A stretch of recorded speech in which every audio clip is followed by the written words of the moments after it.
Hello, everyone. It is Reese here, welcoming you to this latest instalment in my reviewing all the films that I've watched in a particular month. And today we're looking at all the films I watched in December of 2025 to wrap up the year. And there is a proper mix here. We've got sort of films from sort of 100 years of filmmaking. We have sort of a requisite number of Christmas films, but then we also have classics from my 1001 film list. We have a bunch of films we saw in the cinema. That's a selection, so let's get right into it. So The Great White Silence, a documentary about the Arctic and about the ill-fated expedition led by Captain Scott to the Arctic. And this really was a film of two halves, and it's fascinating to think about essentially sort of how an audience at the time would have seen this film, a film that is now more than 100 years old. For so many people, this would have been their first shot to see sort of the Arctic, wherever it would have been their first opportunity to see sort of penguins. The film is half a sort of a collection of sort of documenting the wilderness, documenting the wildlife, documenting the people who live in this space. And it is half a almost sort of a heroic lament on the ill-fated expedition that killed the men and killed all of Scott's crew. Um, and although many of the facts about this expedition and some of the sort of decisions that were made that proved to be somewhat foolhardy or in some cases literally lethal were not known. It's fascinating to watch this as sort of celebrating a man who is widely perceived and still is widely perceived as a hero, and to sort of reflect on these incredible explorers who were sort of pushing to reach the pole first. And the film stands almost kind of as an elegy to an age of heroism that is no longer with us. Um, and it really struck a chord. I've written a piece on the expedition and the race with the Norwegian team, Royal Amundsen, who arrived first. Um, I've linked my article about that from Warwick's newspaper, The Boar, in the description. But yes, this is a fascinating film. I found the sort of documentary elements of this less striking because, as a contemporary viewer, I'm more familiar with this um, region than sort of viewers in 1924 would have been. But the sort of the way it constructs and tells sort of a story of heroism really sort of impacted. It really landed, and so I would very pleasantly struck and surprised by this documentary, and would very much recommend. Given its age, you can find this on YouTube and free, so do give it a go. Um, I chose that film because it was one of the ones on my 1001 film list. So too was Detour, a sort of a classic film noir about a man who hitches a lift one night, accidentally kills. He doesn't accidentally kill. The person who he's with accidentally dies, kills themselves by tripping over and hitting their head on a rock. He assumes this person's identity to essentially continue on his way, and picks up another hitchhiker who it transpires knows or knew the real man that he's impersonating.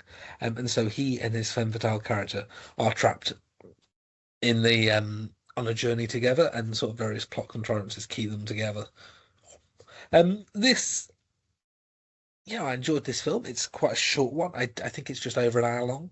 And and it's very minimal. If you could sort of talk about the bottle episode as film, this is quite a tightly confined cast.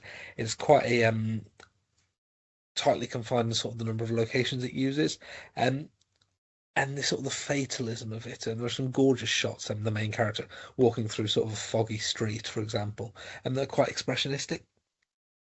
And I sort of just found it okay. In truth, I don't know why it's sort of one of these essential films that you must watch. But as a sort of a fatal story about a man who is sort of trapped in a fate that he sort of essentially cannot avoid, as is the way with film noir. You could do worse. You could certainly do a lot worse. On the subject of a lot worse, wonderful segue there. On the 10th, I watched my first of a few Christmas films this month, Christmas at the Amish Bakery. Um, this is, yeah, classic Hallmark film through and through. Not very good, not very compelling. The leads exhibit not that much chemistry in their sort of in talking about contrivances. The story, such as it is about a woman who's part of an Amish community, and she's left and becomes sort of a major publisher. And she has the idea of going back to her sister's bakery and publishing some of their recipes as a recipe book to sort of essentially be this best-selling hit. And there's potential for quite an interesting plot line here with sort of the Amish life and how um sort of their approach to the world, to romance, to relationships, it differs. This being a Hallmark film, it does nothing with it, and the Amish stuff is essentially just decoration, and very loosely defined at that. The plot sags along, including thing where the conflict that inevitably comes along and threatens to tear our young lovers apart is something that doesn't work. The main character is accused of doing something, of not having done something that I explicitly remembered her having done, and sort of we rewound the film to double check about her not asking for permission for something when she clearly explicitly did. So even on its own merits, it doesn't work. It's very loose. It's a bit of a limp film, and not one I would recommend. Even as Hallmark films go, it was a little bit of a weakish one. I'm saying Hallmark film. I don't know if it was a Hallmark film, but nonetheless, um, it's that same kind of ilk. Let's skip ahead. So a few days later, I went to the cinema with my wonderful partner, and we watched the new comedy Fackham Hall. Um, this has been a fantastic year for sort of spoof humour and comedy. This film is very much a tour de force, sort of a comedic Downton Abbey mixed with Poirot, in which a family, the Davenports, led by patriarch Damien Lewis and matriarch Catherine Waterston, are eager to get their daughter married, and when she rejects the wedding, and they're eager to get their youngest daughter married in order to sort of maintain hold of their family estate, Fackham Hall. And a young man arrives who the youngest daughter falls in love with, um, as opposed to the sort of the man that she is destined to marry. But then things take a turn when the patriarch of the family is murdered. And the question is which of the wedding guests or members of the family is responsible. Now, I'm giving quite a detailed plot description there, but this is not really that sort of film. This is very much a film that is about the laughs. It's kind of from the Naked Gun style of just throwing jokes, a lot of which are perhaps a little cruder. If you know that Jimmy Carr was one of the writers of the film, that would perhaps not surprise. I had a good time with this one. This is a film that knew exactly what it wanted to be. A lot of humour, a lot of laughs, and it very much delivered. Certainly won't be to everyone's taste, but if it is to your taste, then you're going to have a wonderful time with that one. The next day, while Pot was with me again, we watched a film of a radically different nature, The Flight of the Phoenix, put on by my grandfather. I say there's no surprise there. This is a film about a crew of passengers who their plane crashes in the desert. Um, they sort of hang around waiting for rescue, this crew, and the tempers start to fray and the tempers start to build. And there is a sort of a real tension in the air, in part between sort of a seasoned navigator played by James Stewart, um, and a young German passenger. Bear in mind, this is a film that has emerged in a sort of a post-war climate, but it emerges that the German man, sorry, has a plan. He reckons that they can use what is left of the plane and the wreckage, to build a new plane and fly to safety. The only challenge to do that is the tempers and the personalities of the men themselves. Now, I made a joke to my partner when I was watching this. I'd half seen this before, and I'd seen sort of a section in the middle. It's just a film about men sort of being so determined to sort of be the bigger man that they would happily let everyone else die in the sort of burning heat. Um, and for a good chunk of the film, it is exactly that. This is really sort of a testament to different types of personalities working together, and cooperating for a common goal. Um, and although you know the way it's going to end up, we know the way that this film will finish, right? But it's still quite an exhilarating, exciting sequence when it does. Um, this is the kind of film that they sort of really loved. I think in the 50s and 60s, these sort of essentially personality pieces, bringing lots of personalities together, played by major actors, and letting them sort of bounce heads.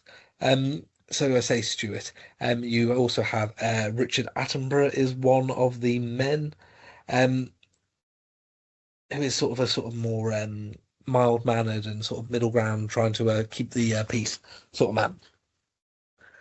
Um, this And it's a film very much of a mold of sort of a lot of these sort of big showpiece things. It's sort of in the middle ground of the sort of character dramas, leading into sort of similar disaster movies coming in the late 60s, 70s, things like The Poseidon Adventure or Towering Inferno.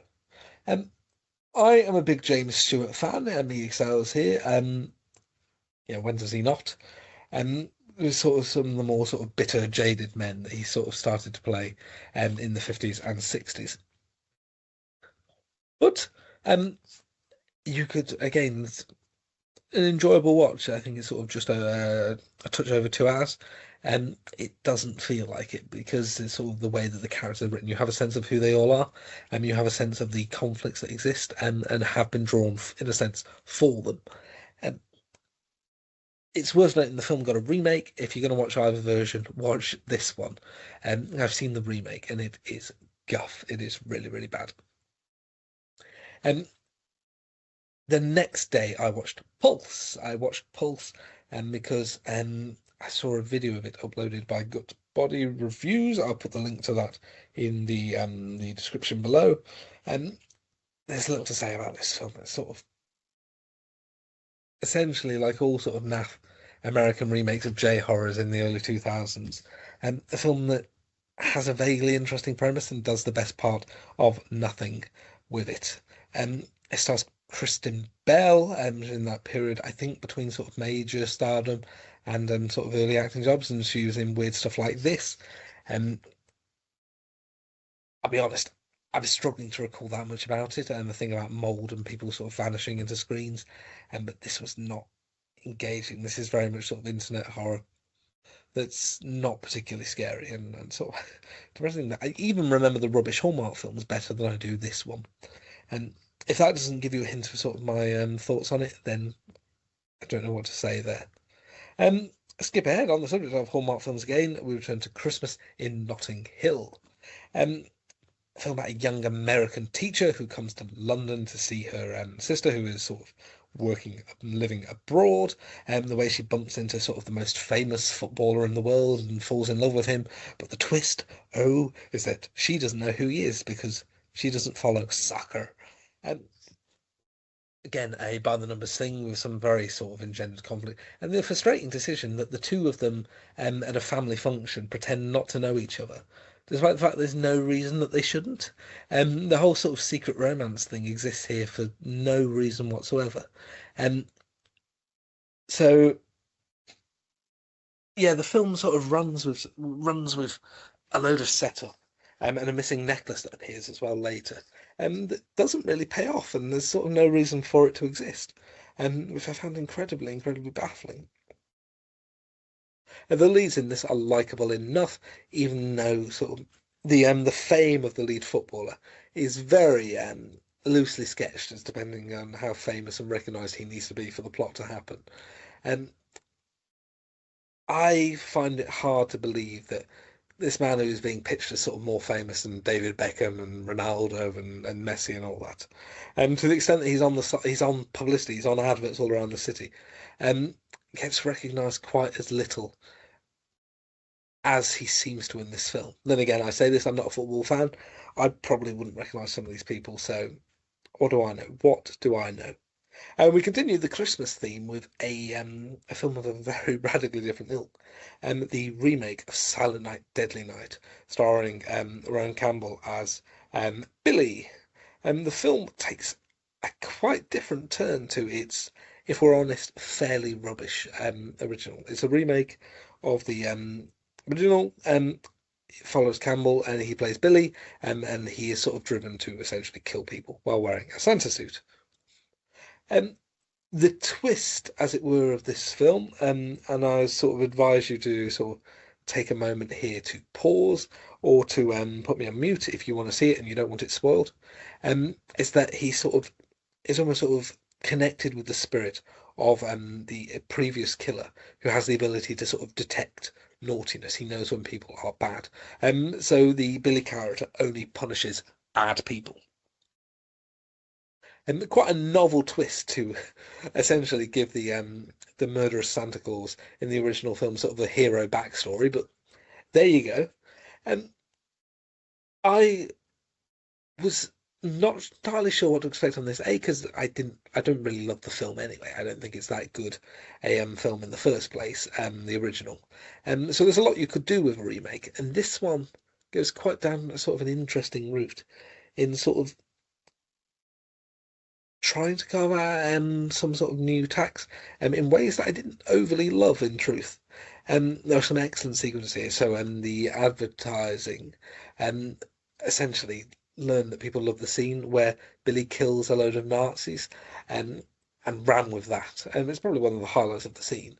Amongst his other naughty figures are a sort of a local child abductor and killer. But the film never feels quite as gruesome as it wants you to think it is. Um, and I found the character drama not particularly compelling enough in its own right to hold my attention. Campbell is all right, and Ruby Medine appears as Campbell's love interest, but yeah, the film felt to me like it dragged. Um, I feel like it needed to make more of its kills, or it needed to make more of those character beats, and sort of it was in an awkward middle ground where it didn't really do either to the level I think they needed for it to work. And it ended somewhat abruptly, I found, on a twist. On a twist. Is it a twist that seems designed to set up a sequel? But I would be very happy not to see one. And let's go to another Christmas world, and here we have The Night Before Christmas.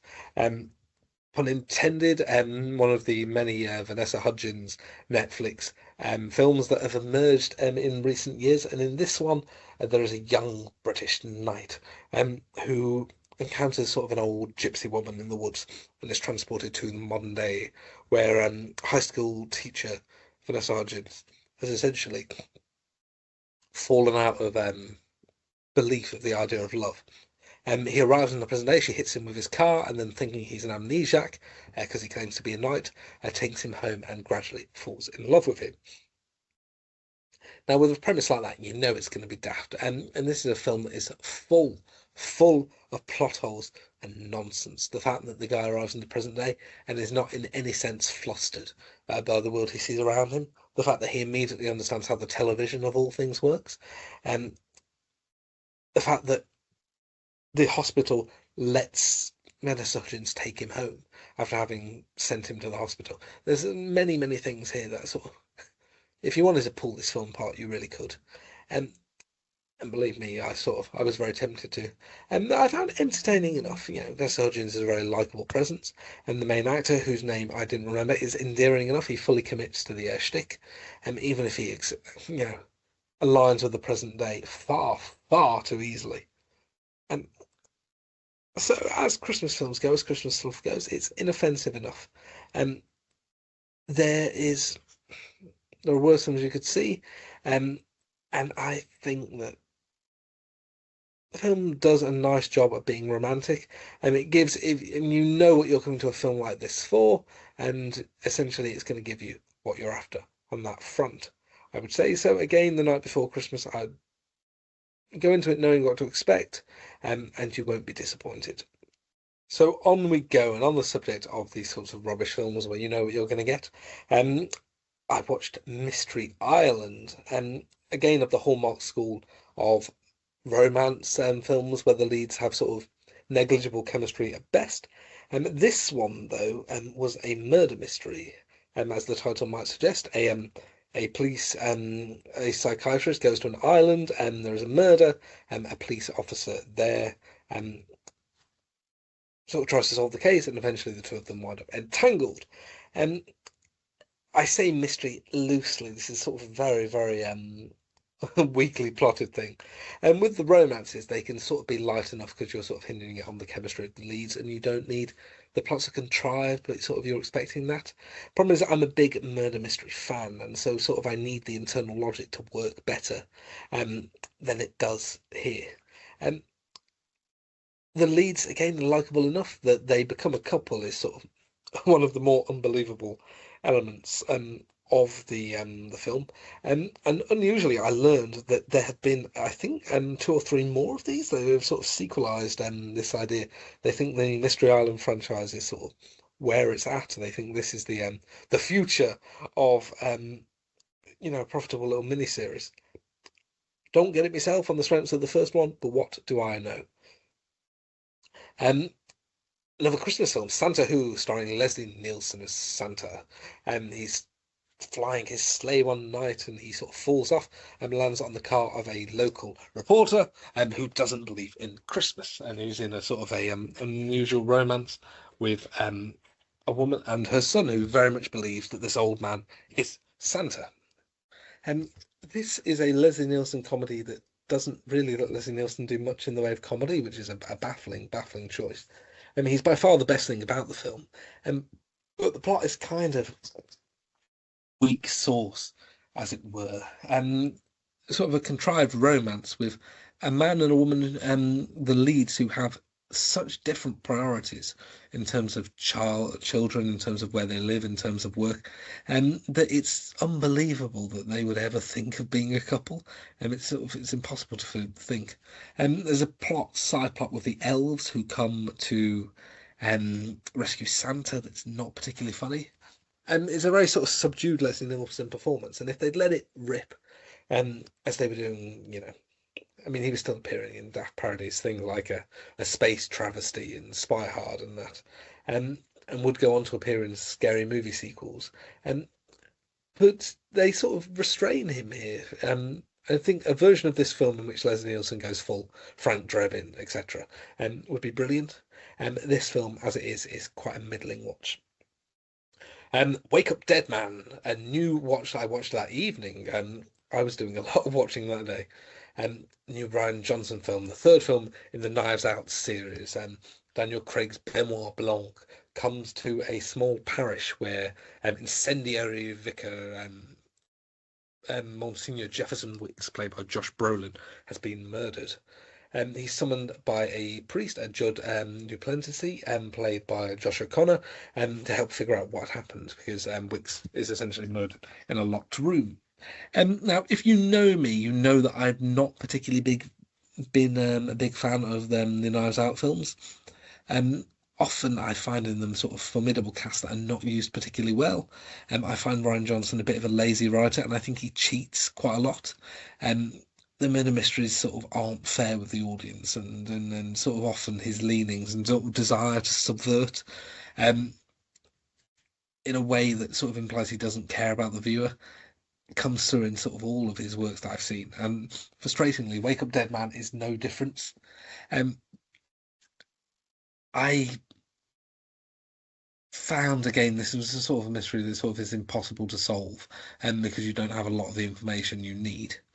Um, it's one in which a formidable cast, again a formidable cast, is largely wasted. Some great turns by Brolin, some great turns by Glenn Close, who's sort of the almost like the curate of this parish. O'Connor is great. But then there's sort of stacked supporting cast that gets nothing to do, which is a real shame. It's a sort of a waste of sort of formidable actors. Um, and again, the sort of politics. Johnson's view on politics, on religion, come through very strongly indeed. And often, I think, at the expense of some sort of nuanced storytelling. Now, I say this, the representation of sort of two forms of religious representation, represented by Judd and by Wicks. It's really well. There's a beautiful scene sort of in the middle of this film where Judd steps away from the investigation, essentially to sort of comfort a woman whose mother is ill, and it's really beautifully done. It really is. And those little character moments are where the film is strongest.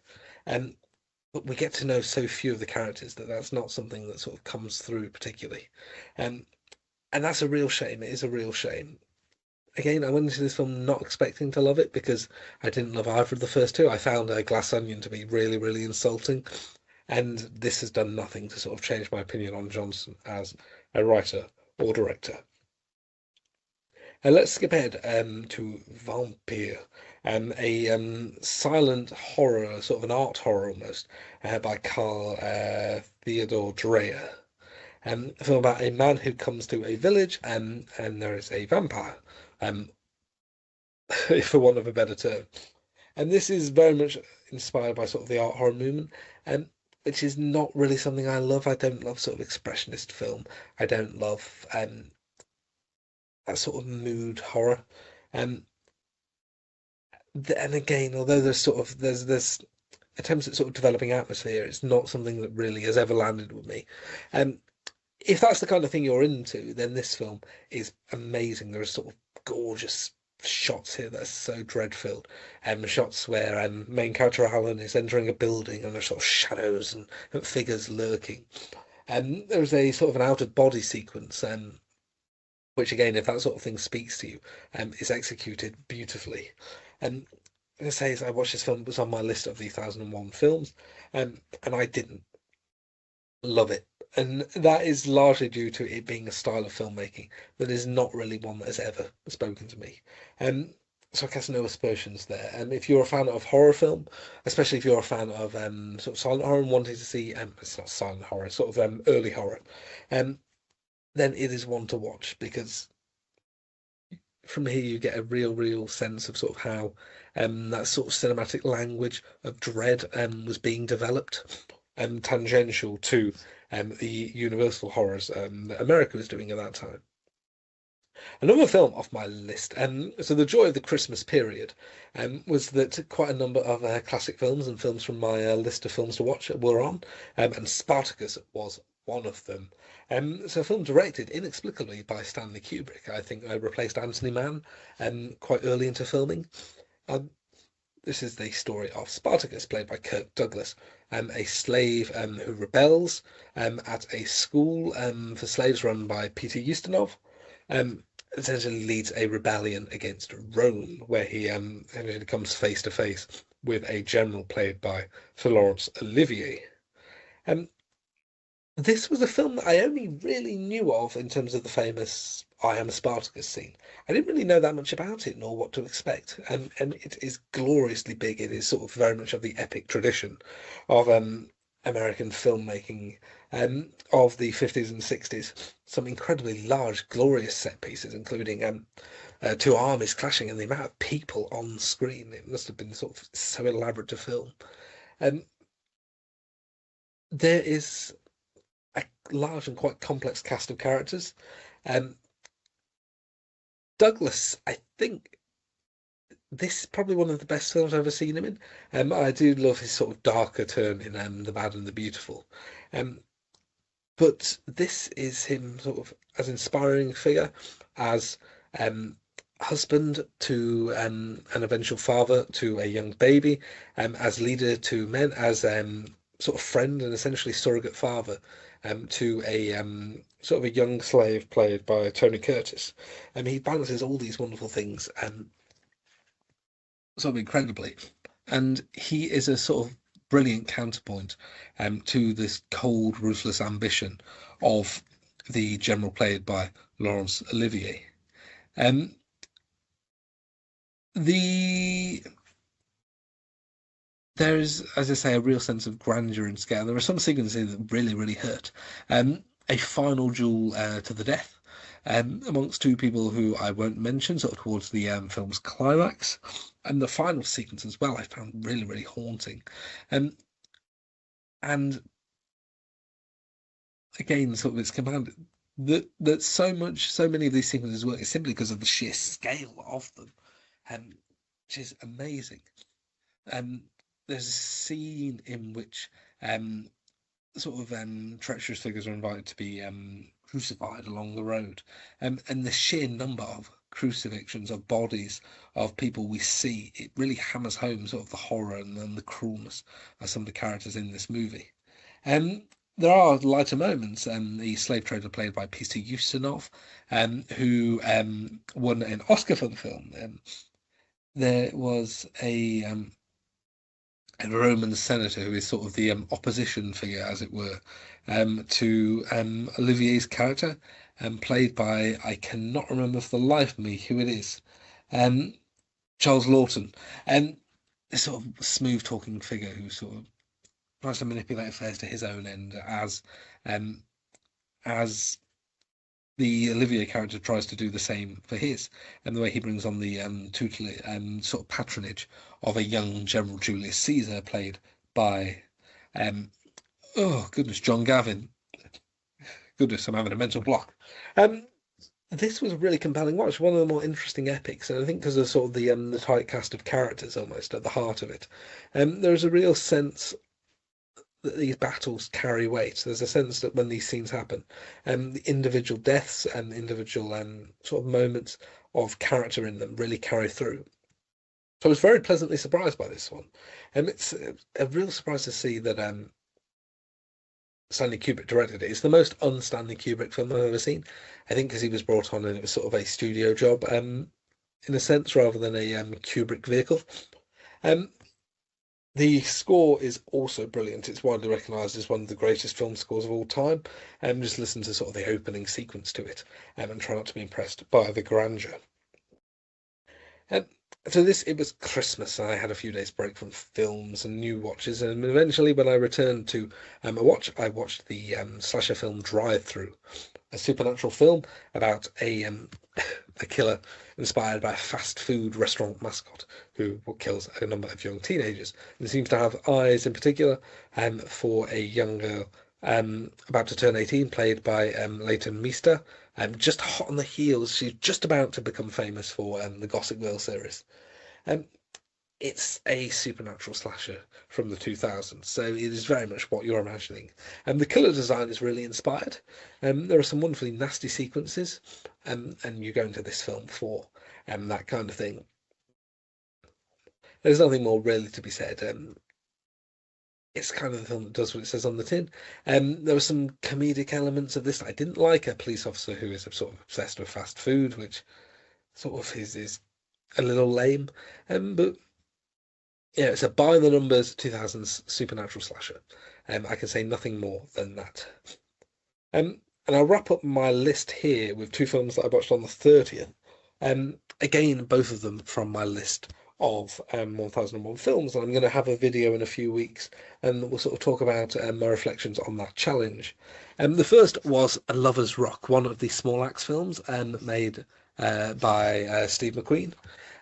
This film is about sort of a house party for black people in London in the, I want to say, the 60s or 70s, and about a primarily focusing on a young woman and her reactions with her friend and then a young man. And the soundtrack to this is beautiful, and the way it sort of punctuates the action and sort of character dynamics on screen works really well. There is sort of a diegetic element. There is a sort of an MC at the house party, so it feeds into sort of the non-diegetic score. Um, Again, this was one that didn't really do that much for me, if I'm being honest. Um, Especially it's not my sort of film. It's it's a nice enough character drama.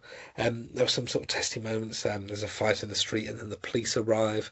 Um, which leads to drama. There is sort of an attempted assault in the garden, and sort of seeing how the characters respond to that. It's quite a big moment.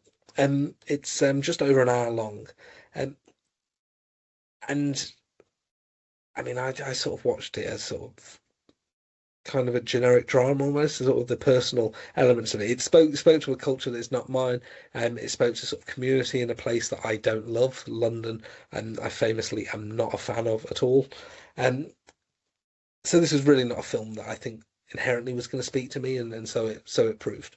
Um, Lastly, later that day, the BBC was screening The Third Man, part of a run of films that day. The Third Man, then Dial M for Murder, then what was it? Rear Window. What a fantastic lineup!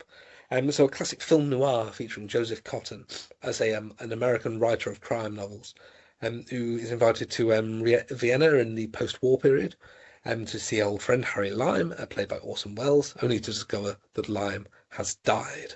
He investigates Lime's death, in part with the help, in part with the hindrance of a local army officer, a Major Calloway, played by Trevor Howard, um, and comes to the belief that there is more going on than essentially first meets the eye, that there's more going on.